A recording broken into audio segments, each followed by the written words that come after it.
एक गावामध्ये नवरा बायको होते. त्यांना होते 3 लेकरं,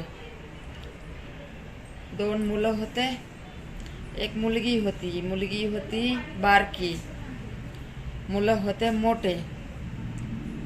तर ते लग्नाच्या लायक झालेले होते. मुली बघत होते, त्यांना मुली भेटत नव्हत्या का तर गरीब होते. 4 भित्ती आणि वरी कौल.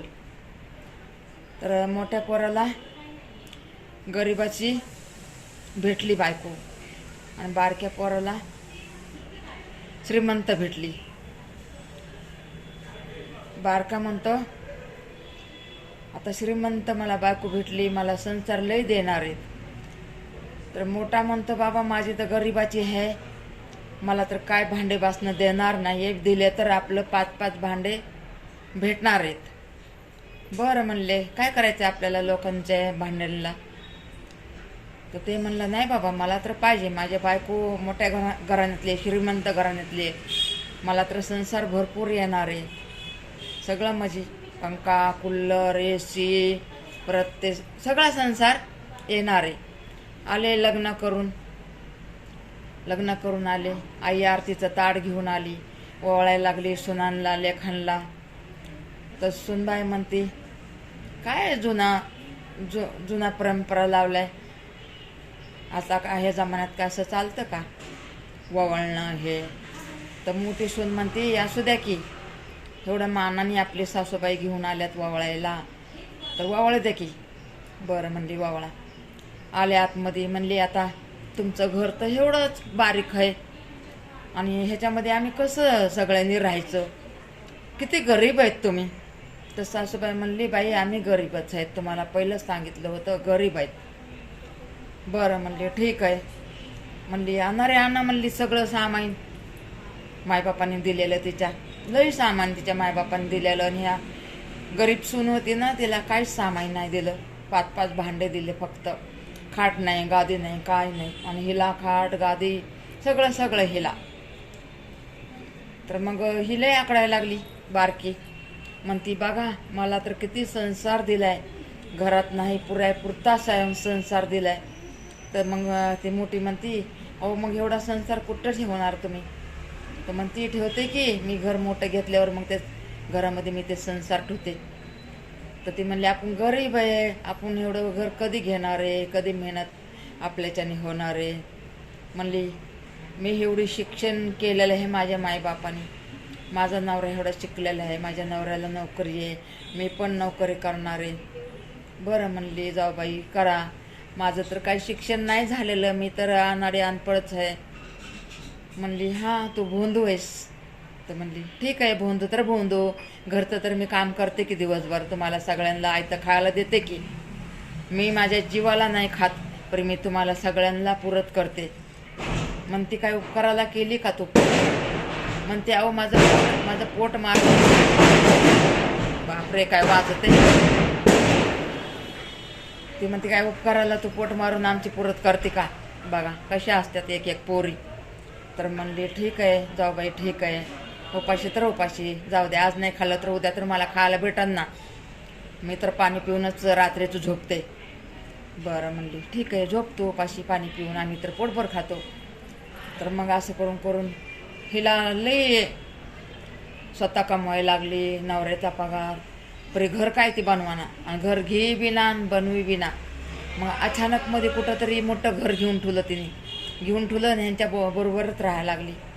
तर मग ह्यांना कळलं, बाई हे आपल्या बारक्या मुलांनी घर घेतलेलं आहे. म्हणले, बाळा तू घर घेतलंस ना, मग चल ना, इथं कशाला पावसा पाण्यात बसतो, तुम्ही तर पणगावर झोपतात, आम्ही तर इथं खाली झोपतो. असं आमच्या ह्याच्या जमीनमध्ये पाणी निघत आहे जमीनमधून, तर तू आमची एवढी परीक्षा नको बघू, घर घेतलंस तर चल तिकडं राहायला. नाही म्हणला, कर्ज फिटल्याशिवाय आपल्याला ते घर नाही राहायला भेटणार, हप्ते चालू आहेत. बरं म्हणली, बाबा हप्ते फिटले ना 2 वर्षामध्ये, तर चल तिथं राहायला. तर तेवढ्यामध्ये ह्याची नोकरी पण गेली, ते घर होतं ते पण मालकाने घेतलं. आणि हे बिचारं गरीब होता एक भाऊ, आणि ही जाऊबाई हिची गरीब होती, सारखं टोमणं मारायची. तर हे बघा, ही पण असं व्यवसाय करायला लागली घरामध्ये. आणि त्याला पण कुठंतरी नोकरी भेटली, ह्याची नोकरी भेटली आणि ह्या बघा ह्याची नोकरी भेटली आणि ह्याची नोकरी गेली. बघा ना, म्हणजे ही लय गर्व करायची शिक्षणावर, खूप गर्व करायची आणि घालून पाडून सारखं टोमणे मारायचे. बघा असे दिवस असतात की गरीब असलं तरी त्याला गरीब कोणी म्हणावं नाही आहे. गरीब काय आपण बनवलं का? आता देवाच्याच हातामध्ये आहे ना गरीब करणं श्रीमंत करणं. हां आता बघा हे झाले मोठे आणि ही झाली गरीब, नंतर माफी मागायला लागली, जाऊ बाई आता आमच्याकडं तर काहीच नाही, नवऱ्याची नोकरी गेली, माझी पण नोकरी गेली, आता आमचं कसं होईल?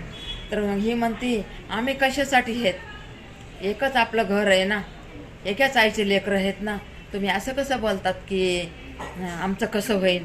आम्ही आहेत ना तुम्हाला, आम्ही जिंदगीभर आम्ही सांभाळू. आता यांना पण नोकरी लागली, मी पण एवढा व्यवसाय करते घरामध्ये, कोणासाठी करते? आपल्या सगळ्यासाठीच करते ना. तुम्ही असं नका म्हणू की आता माझं चांगलं झाले आणि ह्यांचं गरिबी झाली या, असं नका म्हणू. तुमची बी आणि आमची बी एकच होती. हे बघ कोण आहे? आपण एकच आहेत ना सगळे, आपण काही दोन आहेत का? एके आईचे लेकरं आहेत ना. फरक तुम्ही करत होतात, आम्ही कधी केला का फरक? आम्ही कधीच फरक नाही केला. बघा असं असतंय, एके आईच्या लेकरांनी आई समजूनच राहायला पाहिजे. म्हणून हे बघा पैशाची घमंडी कधी करायची नाही आहे. पैसा काय हो, आज आहे तर उद्या नाही आहे. पैशाची काय हे का नाही? प्रेमान मनुष्य जन्म म्हणजे कसं, ह्या जन्मामध्येच आपल्याला कळायला पाहिजे वाईट आणि चांगलं, ह्या जन्मात कळायला पाहिजे. नंतर कळून काय उपयोग आहे हो? सगळ्यांना सगळ्यांच्या दुखून काय उपयोग आहे? सगळ्याच्या मनाच्या मनमोड्या करून काय उपयोग आहे? म्हणून नाही का, जसं आहे ना तसं राहायचं, जास्त चापून अपेक्षा करायची नाही आहे. देव आहे बघा, गरीब असलं, गरीबाला कधी श्रीमंत बनवण आणि श्रीमंताला कधी गरीब बनवण ते कधीच आपण सांगणार नाहीत. तुम्हाला कळणार नाही ना आम्हाला कळणार नाही, ते कुणालाच कळणार नाही. असं असतं देवाचं. देव परमेश्वरावर का भरवसा ठेवा, भरवसा ठेवला ना आपलं सगळं चांगलं होतंय.